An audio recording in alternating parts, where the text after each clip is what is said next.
Yes, sir. It will take 2 seconds. Okay, recording. So now we wanted to discuss floating point numbers. So floating point, fixed point, and integers. This used to be a fair amount of confusion, and once you go past a certain level, you also hesitate to ask what is the floating point and what is fixed point. It floats in your mind. So it's very important to understand these differences.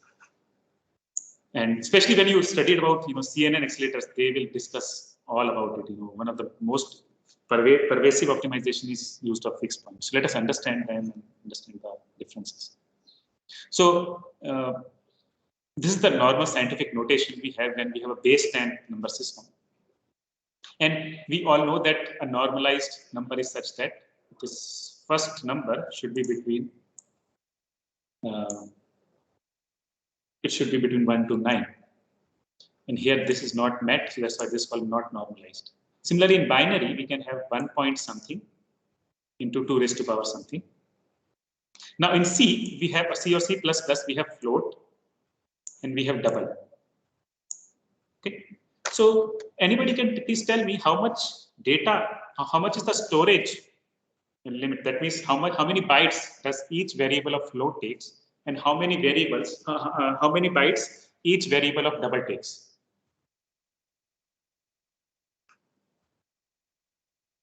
Can anybody tell me in C or C++ how many bytes are taken by a float variable in a double variable?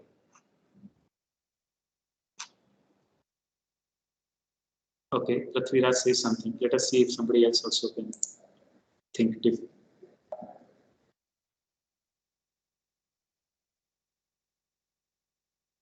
Single precision is 4 bytes. Okay, any other? Okay, correct, yeah. So, good, I think many students know. So, float takes 4 bytes. Float is single precision. Please remember, float is single precision and double is double precision. So, there are floating point standard defined by IEEE 754 format. Before this was introduced, there were very different formats. That's why they standardized it. There are two quite widely used formats: single precision, double precision. Although there is also half precision, which is 16-bit, right? And there is also quad precision and octa precision. I will talk about them also. So this is the general, you can say, syntax or format of these numbers. Here we have one sign bit, then we have an exponent bit, then we have a fraction. Now, in single precision, there are 8 bits of exponent and 23 bits of fraction. So this 1 plus 8 plus 23 is 32. And in double precision, we have 11 bits of exponent and 52 bits of fraction. Okay. And given a number x, we have this minus 1 raised to power s, 1 plus fraction into 2 raised to power exponent minus pi s. S is the sign bit. Okay. Now this 1 is also there, that is not explicitly stored. That's why it's called a hidden bit.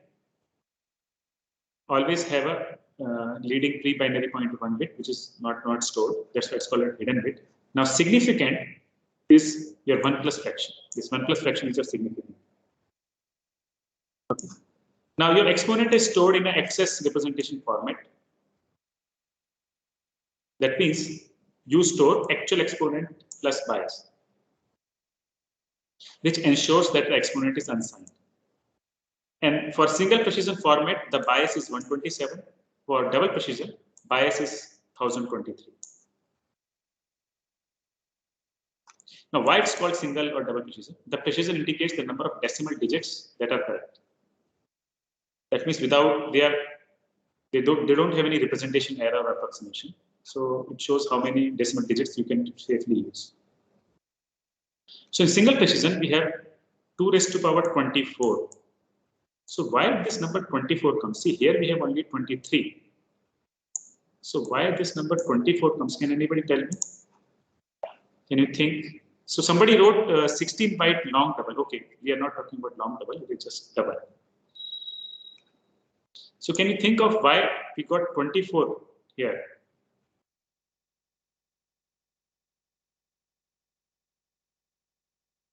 Why not 23?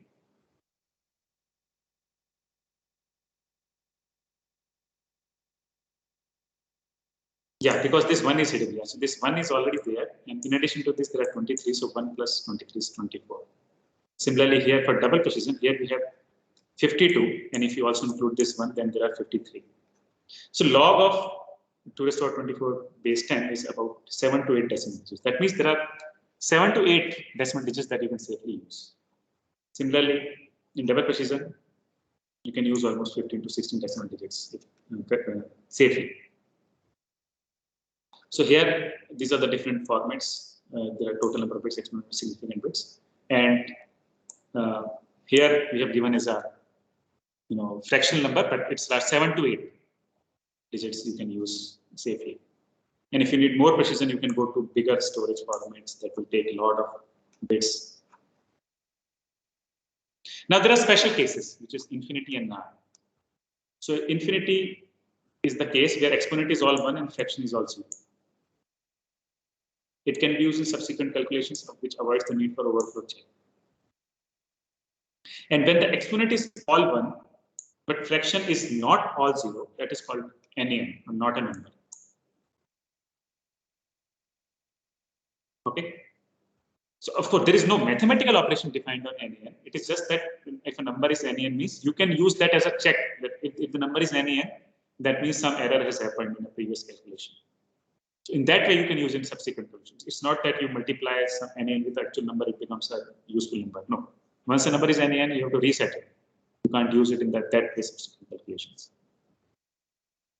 So here is the summary. This is for a single precision format.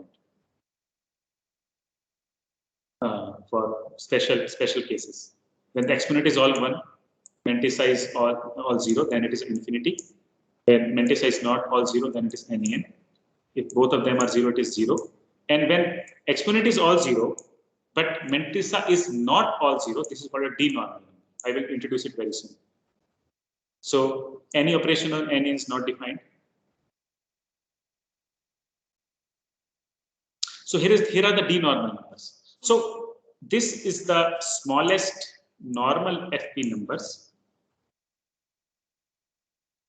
And here are the D-normal numbers. So we have introduced these D-normal numbers to allow storage of very, very small numbers.